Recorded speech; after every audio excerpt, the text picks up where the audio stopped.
Ah, Welcome back, everybody. So we're at another episode of Inboxing. It's actually, according to my calculations, episode number 31, which is pretty mind-blowing to me personally.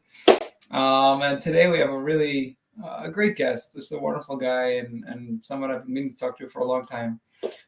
We did some work together on 30 Days to Better Email, which you could check out at hilleberg.com/30days. And I don't really know that much about him, so that's why I'm really excited to talk to him today. And he's got a lot of wisdom, and I'm sure anyone who listens and joins will gain a lot from it. So without any further ado, please welcome Chris Byrne. Chris. Hey, hello. Thanks for having me on. Thanks for having me on Inboxing. Great to be here. I've been a fan for quite a few years, so thanks for having me all the way from Israel. I'm calling you from the west coast of Ireland, the very edge of Europe. All right. Sounds amazing. It's really a pleasure to have you on. And like I mentioned to you, yeah, you're my first Irishman. We've had a few people from the UK. So one guy from Ukraine. Trying to think how many countries we covered. Obviously a lot of the United States. But definitely Ireland. This is a first. Yeah, delighted to be here. And as you mentioned in the startup, we were involved in a couple of projects together on the 30 Days of Email. And one of the other projects, I don't know if you were involved with that one, was our EU email marketers, where we were talking to email marketing folks from the EU. We had Yana Tori, we had Tom from FlowMailer. So we have there's a great group of people in the email geeks, and I think that's it's kind of the special thing about our industry is how all of us work together. Even though on paper, some of we're competitors in some cases, but the community we have, I think, with email geeks is fantastic, isn't it? It really, really is. And like such a feeling of camaraderie. And, it's like I posted, when Upplers did their yearly, 42, this year was 42 email, professionals talk about, what to look forward to in 2022. So just seeing all the people we know from the industry, it just brought such a smile to my face, it's Yana Tori and this one and that one, everyone, Yeah, there's some great folks. And, before we get into it, I guess we should also talk about, Ukraine and what's happening there and how our community are helping one another. As you mentioned, we were talking, I was chatting with someone yesterday who had to completely change their business and move out of Russia or Ukraine. And so helping our fellow email geeks is important. I'm actually volunteering with a charity group called ukrainenow.org. If you want to hop on there and leave them a donation, they're doing amazing work in terms of evacuating people from Ukraine, and they also set up a great job site to connect tech workers with opportunities. So check them out. That's great. Yeah, I'm really glad you plugged for that. And yeah, and I think the whole world. I mean, I don't really know anyone who isn't. We're praying for peace in the Ukraine. I mean, it's crazy that in 2022 you could just, a big country could just try to take over a small country and right, sort of standing there and watching. For sure, we can't do nothing. That's for sure. For sure. All right. Well, let's jump into it. So you founded a company, or co-founded a company called Sensorpro. Why don't you tell us a little bit more about what that is? Oh, actually, I jumped in. I skipped. I needed to scroll up. That's not the first question. The first question is, tell us about yourself and how you even got started in email. Well, it's kind of tied. The two questions are kind of go together, I think. Hello. I sold a software business about 20 years ago, right at the .com thing, and it wasn't connected with email at all. It was actually in the payments industry. And I decided, I wasn't going to retire. I was going to keep going.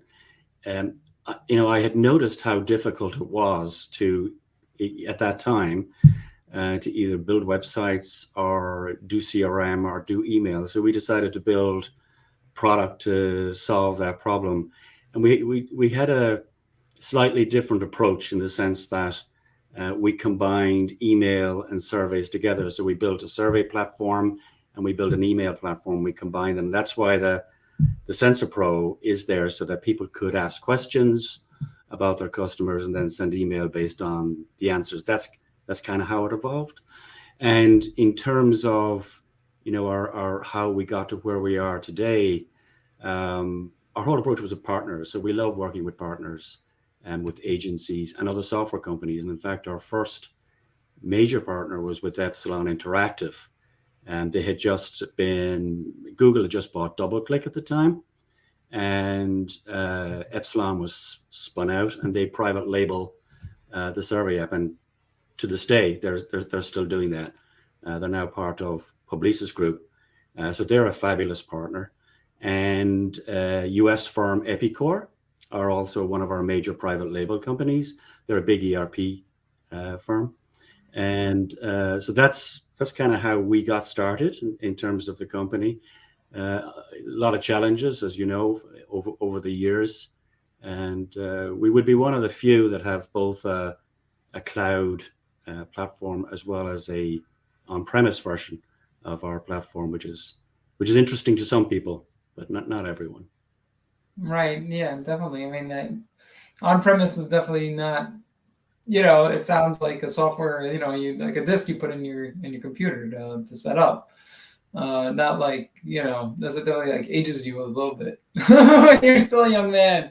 Yeah. But anyway, but yeah, definitely cloud is definitely, everything's on the cloud today, really. All right. What kind of things do you see in your inbox that really kind of rub you the wrong way? Yeah. Well, a lot of things. I mean, these, you know, that's quite a question, but one of the things is when people don't take advantage of things that are easy to do.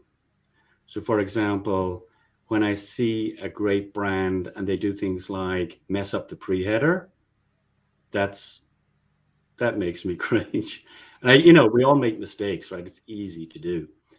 So you know, a messed up pre-header is one, and we actually made a little tool on the bottom of our website, sensorpro.eu/pre.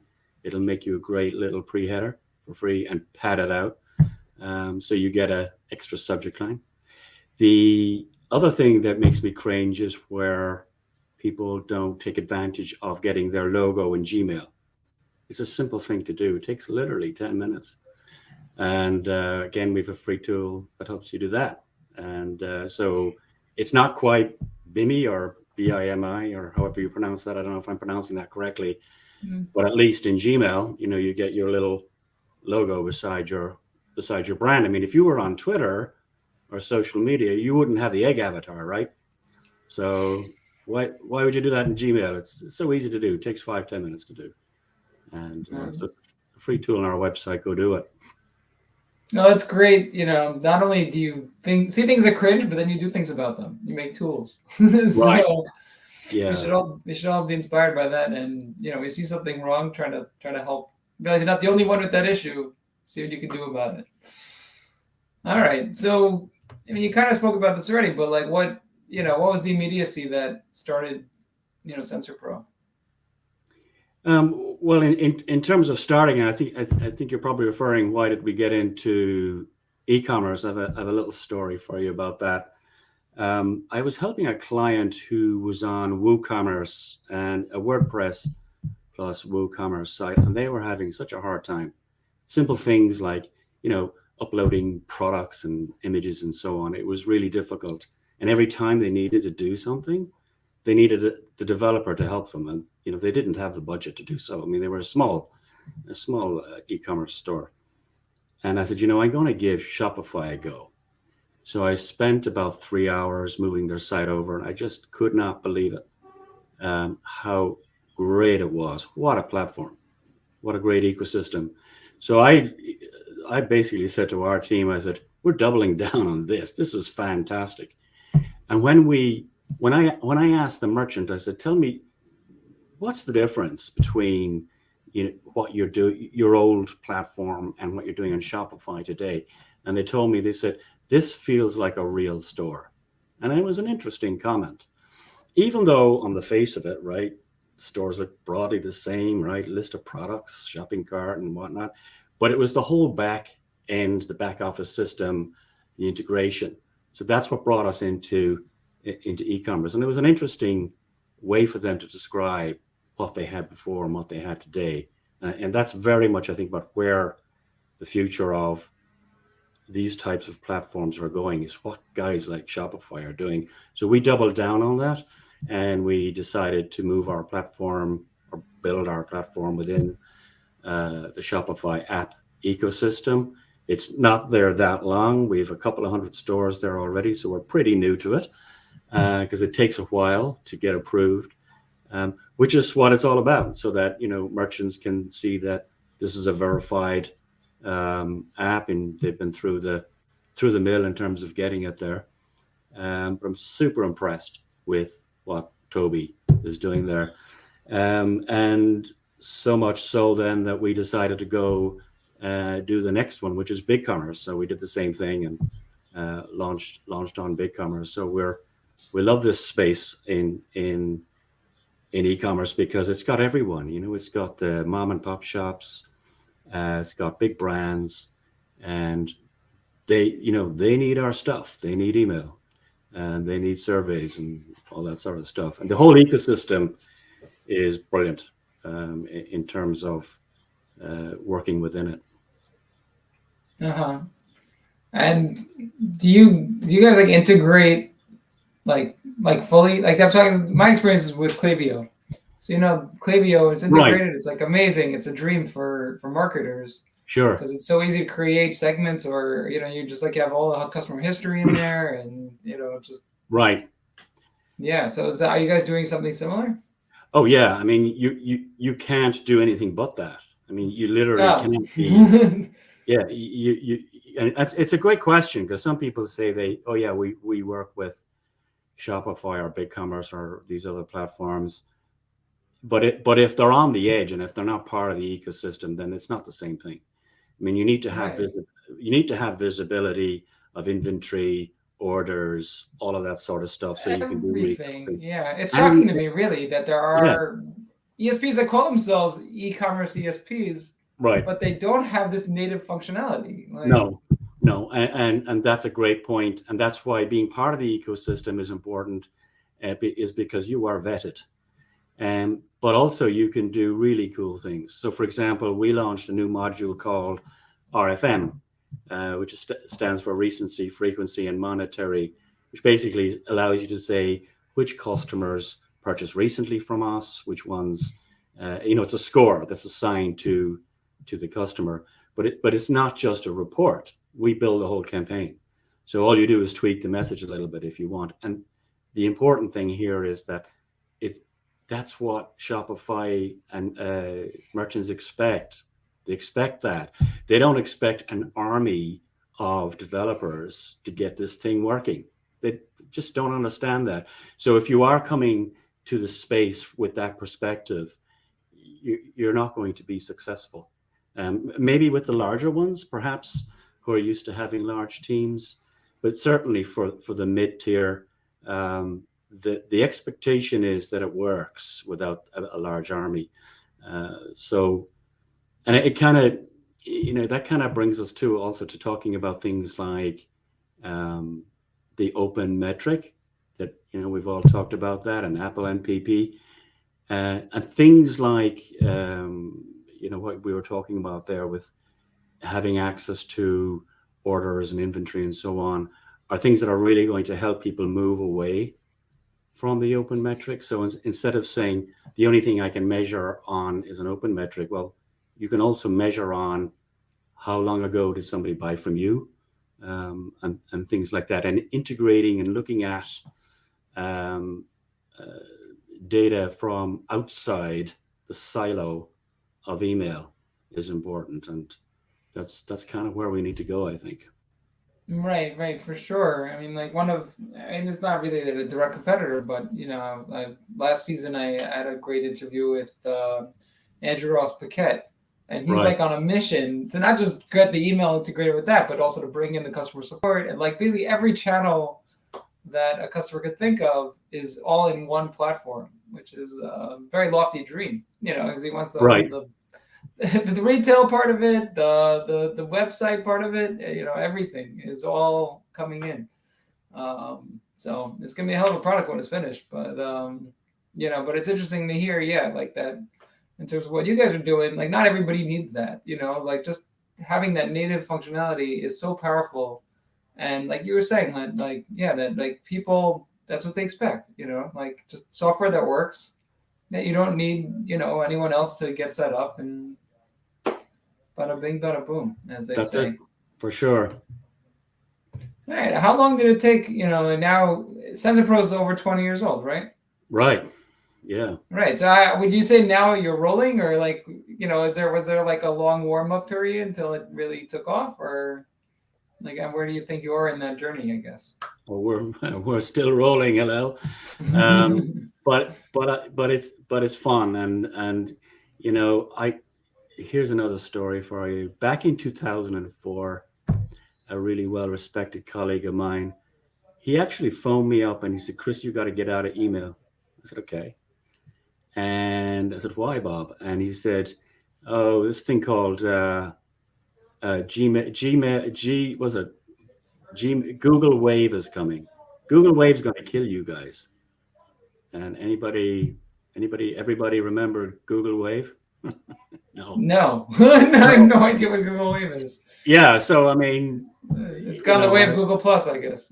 Right, and so many people have called for, or have announced the death of email, but it's still here, and it's here because it's the number one channel between you and the subscriber and the brand, and you can choose to leave whenever you want. There is no algorithm in the way to say, "Oh, let's not send this person this email today." So that's yes, we need social, of course we do, but email is, it remains the last of the independent channels that are out there. Let's hope Elon doesn't buy email. I've seen people joke about that. But interestingly, as we mentioned this, did you know that Twitter have an email company? They bought Get Review, right? And maybe 10 years ago, I think they bought another email platform just so that they could do email internally themselves, because they are a huge sender of email. I didn't know that. Yeah, so Elon. Didn't they also buy SenderStack or something like that? Substack? It could be. I don't remember. It was 10 years ago. I don't remember the name of the company. Could be that. But it is interesting that Elon owns an email marketing company, right? Right. Yeah. Definitely. Yeah. Wild stuff. Yeah. So, what were the biggest challenges to growing the business? Well, I think getting paid was one of the biggest challenges, and I've always been surprised by who wouldn't pay you, and it's never the small company. Often it's the biggest brands. So one of the best things we did for our platform, we put in a pay-as-you-go service so that you could buy credits, just a bit like topping up your phone, and that really boosted us for many years. And people loved it because it meant that they weren't on a monthly subscription, and when they needed to send, they could just top up with some credits, and away they go. That actually really helped us because it moved us from kind of a manual invoicing type of company to where people could go online and buy credits. So that was a big help to us. But I do work with a good number of startups, and that continues to be the issue for people, is getting paid. So solve that problem. That's interesting. All right. What do you feel are the biggest contributors to your success? Well, we've got a great team, and that is actually one of the fabulous things that makes me feel secure about our business. every time in the morning, that they, some of the team are with us more than 20 years. Some of them have been with me in prior companies. And so that, that domain expertise that they bring is just fabulous for our business, because they know this business well. And that's why we decided we could do lots of things, right? But we decided to really focus on the email space, because that's that's our specialty. And so I would say it was the team of people we had who helped build us what we have here. All right. Where do you find great people? What's the key to putting together a great team? Well, that's a difficult one, isn't it? And there's a bit of a crunch right now for everyone trying to find talent. And I think one of the biggest mistakes people make when they're looking for talent is to try and find people who are like them. And so they should really try and find people who think differently to them. But it's difficult. Finding people is difficult. But we have a great ecosystem here in Ireland in terms of the types of people that the universities produce. In fact, the Stripe brothers, the Collison brothers, actually went to school near our office building. So I think we produced some good guys. And actually, this is completely different. Aside to email, one of the things I was involved with, still am, is Coder Dojo, where we're teaching kids to code. And so that's a worldwide thing, but it actually started in Ireland, and I'm not sure if many people know that. And that's been huge fun. It was actually a learning curve for me, because you kind of had to go back to the very basics and teach an 11-year-old, how to code. I mean, we were even teaching them how to build websites and using Scratch and all that sort of stuff. So I'm very hopeful for the future as to what that group of people will do. Right. I mean, today's 20-year-olds, could have been building websites 10 years ago, when they were 10. Right. Exactly. It's pretty wild stuff. Yeah. What is the most surprising thing you've learned? I never in the process, but I mean, in general, I guess, through your career, because you've got your hats in a lot of rings. It sounds like. Yeah. Well, a lot of things, but I guess one of the things that has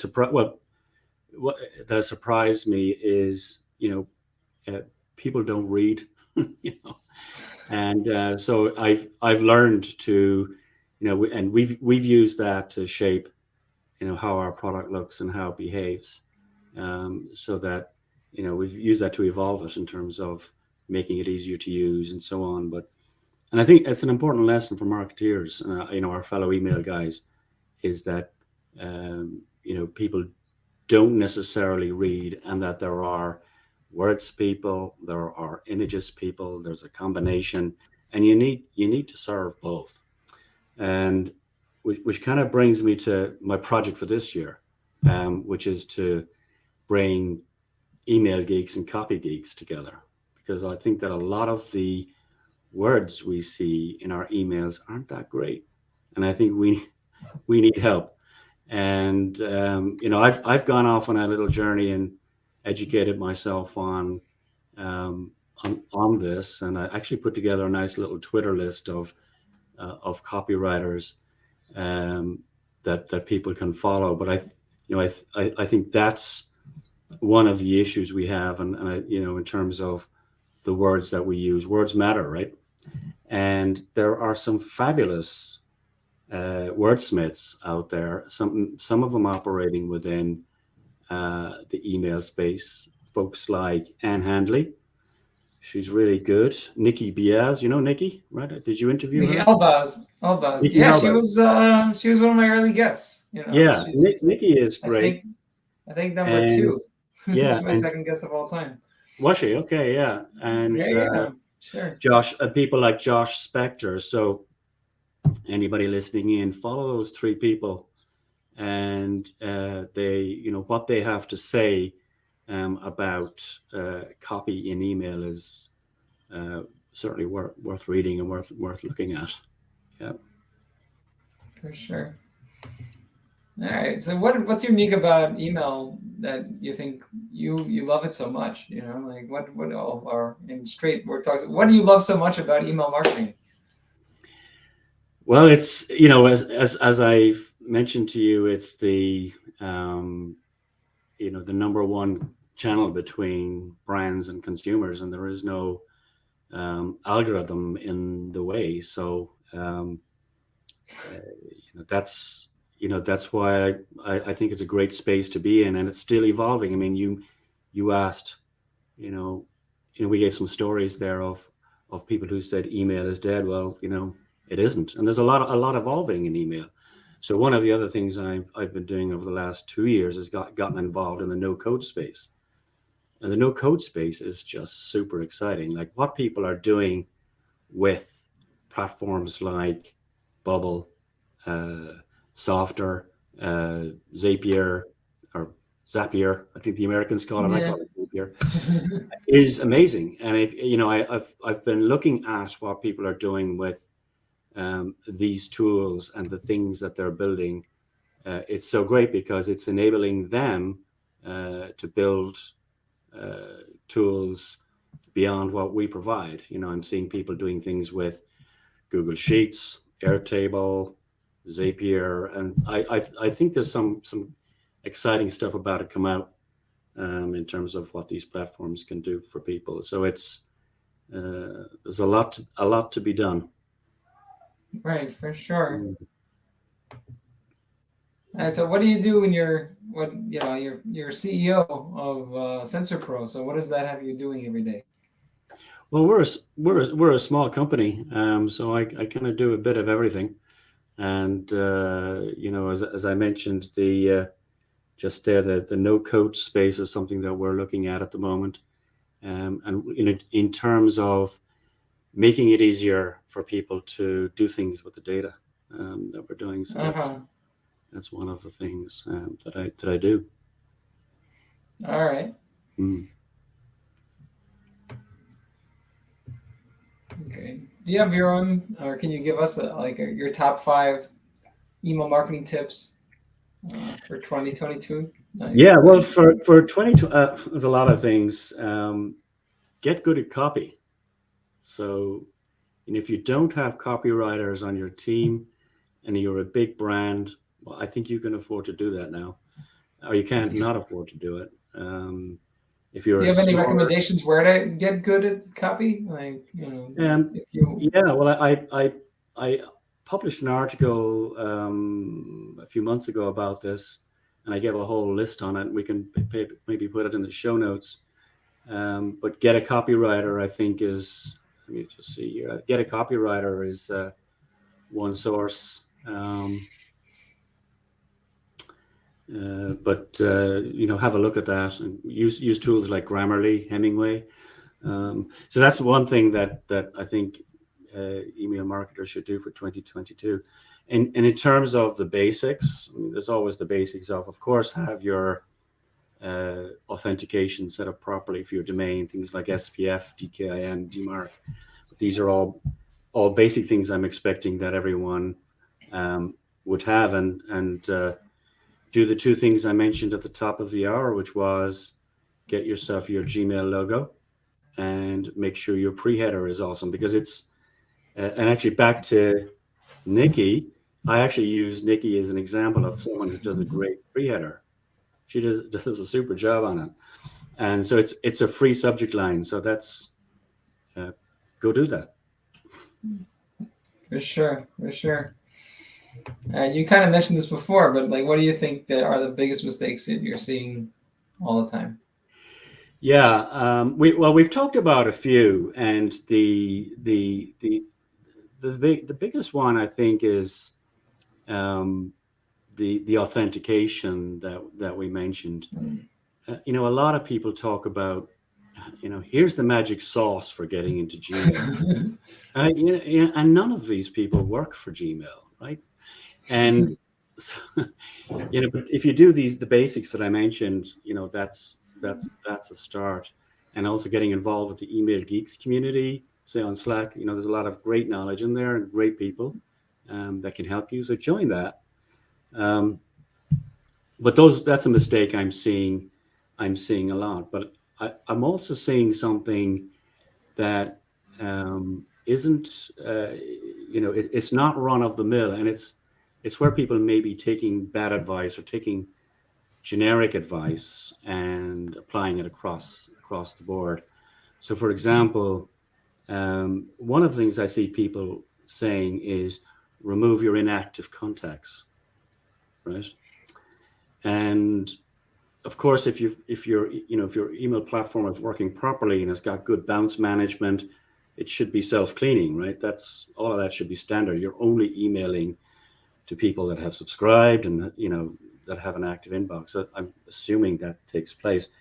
What I mean is where people are being told if somebody hasn't opened an email in 3 months, delete them.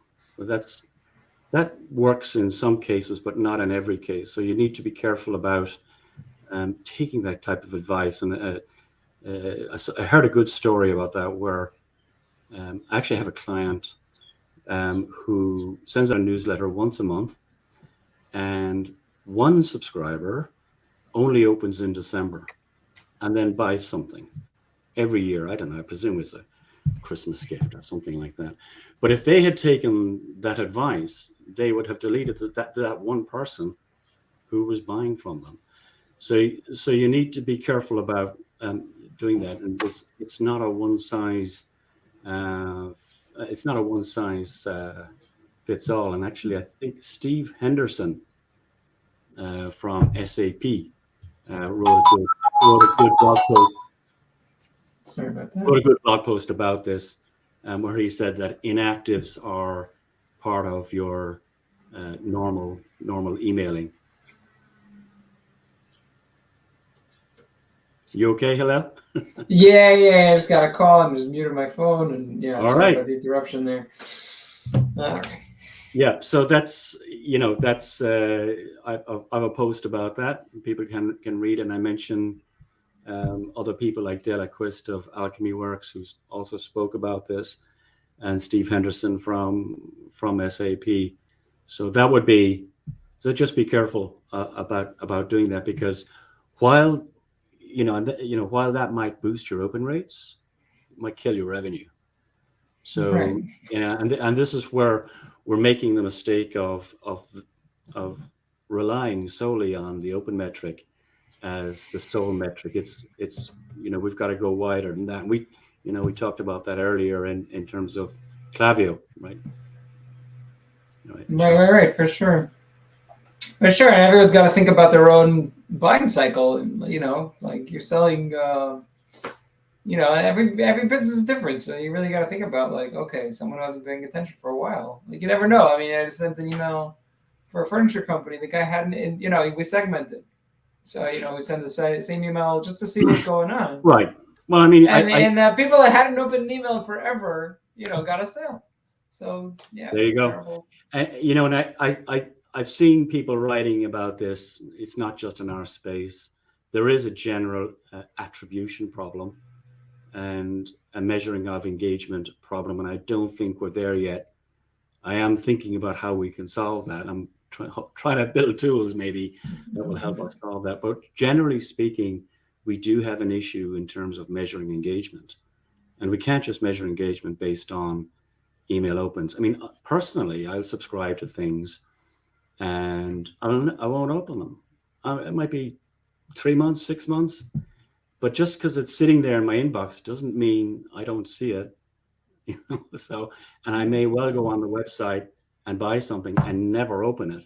So that attribution of what brought me to that purchase or read your thing or whatever it is, isn't always about the email open. People need to, I think, understand that. Right, for sure. All right. How do you see email changing over the next 5 years? Well, there's been a lot of talk about things like AMP, hasn't there? And but I would love to see interactivity in email. We've got some really nice AMP examples on our own platform where the survey is running inside the email and it looks cool, but it's still only happening for Gmail. So I'd love to see that being adopted more widely, but I'm worried about Gmail or Google because they tend to take on things and not quite finish them, right? So it would be nice to see that being more widely adopted. I For think sure. I think that no code's going to surprise a lot of people in email in the next 5 years.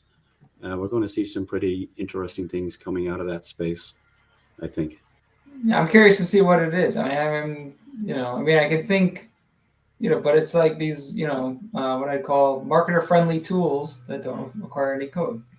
Right, right. Well, what I'm seeing in the no code space, Hillel, is I'm seeing people who are not technical, but who are brilliant at what they do and be domain experts in different things. They'd be scientists or analysts or whatever, and then they're able to make things. And so what they're making is very different to what the tech person is making. So that's the difference, and I think that's great. I love it. It's fantastic. All right. All right. What are your proudest email achievements? That's a difficult question. What do you mean by that?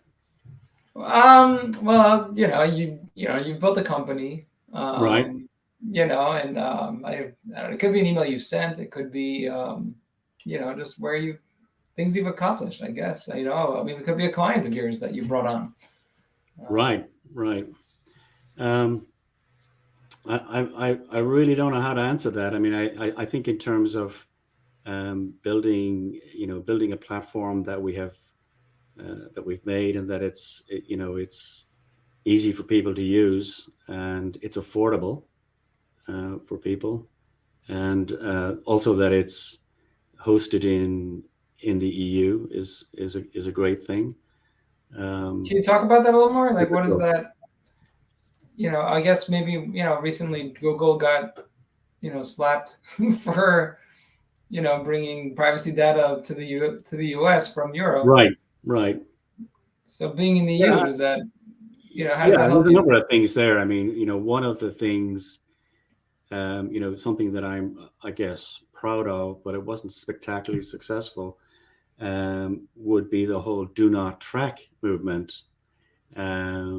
So we actually launched that at Andrew Bonar's Inbox Expo last year, I think, and that's really was to encourage people to add, take off tracking on email, and it didn't go anywhere. But I'm still proud of it. And if you go on our website, you'll Yeah, I see, subscribed yesterday. yeah, and you see how that worked. And there's a do not track there. There's not that many people doing it. Other people who are, though, are Rui Nunes. I don't know. Do you know Rui? Uh, No, but you should know, when I had Andrew on the show and okay. I asked him, like, what are the things that annoy you in the inbox? And he said, the pixel. And he Right. went on for about 10 minutes about that.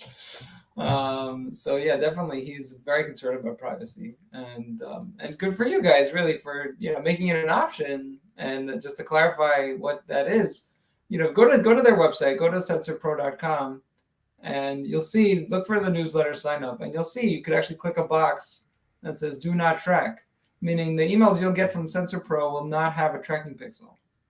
Right. Is that So it's correct? actually sensorpro.eu. I think sensorpro.com. Oh, .eu. Sorry. Maybe I should have done. Maybe I should have done that. You should probably buy Um, that one too and redirect it. but we do have clients that are quite concerned about where their data is. They want to know exactly what data center it's in. That the data doesn't leave the EU. So we accommodate customers like that, um, and they like these types of settings where they can have no tracking at all, because that's not the outcome that they're looking at. They're not looking at the outcome of tracking. They're looking at the outcome of people buying things from you. And so customers, some of our customers in the EU look for that, and other kind of things like data at rest encryption that we provide for government clients in particular. That's something that they like as well. So there's kind of, you don't see that talked about a lot in our email space, but we would be one of the few platforms where everything is encrypted, should you choose to do that. So for certain types of companies, like companies in the banking industry that we serve, or on government clients, that's a thing they like. For sure. All right, let's shift a little bit. So what are your favorite brands? Like, you love copies. I want to know, what brands do you love to open? Yeah, in your box? We talked about them earlier. Actually, the guys in Zapier, they actually do really good emails. They're clever, customized. Cause is a good, from a clothing brand. I like what they do. And Shopify do. Which one was that second one? Cause, COS. I think I'm not familiar with them. Okay, I'll have to check it out. I think it's a Norwegian brand. I'm not sure what country they're from. And Shopify do a great job, actually, of their emails. I like how they do things. And actually, why, anybody listening in, if they go to reallygoodemails.com, that's a great source of inspiration. So if you're looking for some really good emails, which is, I guess, a good domain name, if you're looking for some really good emails, that's a place to go find some inspiration for your email. For sure. Okay. All right. So what about any particular campaigns that really stuck with you, and why? I can't really recall any that come to mind, Hillel, but in terms of my favorite types of campaigns that brands do are welcome series. And it's a must that people do, is that when I sign up, I get an email, in 5 days I get another one, but they're all connected to either my activity, things I've bought, and so on. So those are the ones that get a green tick from me in terms of favorite campaigns. Okay. All right. I think we've reached the end. So just, you have the floor. Whatever final thoughts you want to share. No, it's, again, the simple thing that you can do to improve your inboxing. It's free. Go to sensorpro.eu/PRE and make sure you nail the pre-header every single time. And there's also a link in there on how you get the logo on your Gmail. Do those two things, and your email will be awesome. All right, that's some good advice. Thank you so much, Chris. It's been a pleasure. I love the way you think and talk. Like, just your all of your tips are like so very implementable. Not very high level. Just make sure your logo is there. Do whatever you can. Especially, it takes a few minutes to set up. Right. I love it. Great chatting with you, and thank you for having me. Yeah, for sure. I appreciate it. All right, I'm gonna let you go. Before stick around. I'll be right there. Anyway, that's our show for today. Thank you everyone who joined and commented, and I hope you learned something. And next, I'm not sure who our next guest is gonna be, but I know we're gonna have finally. Liz Willits is going to be on the program. We've had a few mishaps having her on, but she's going to be joining us sometime in May. Thanks for joining, and see you next time.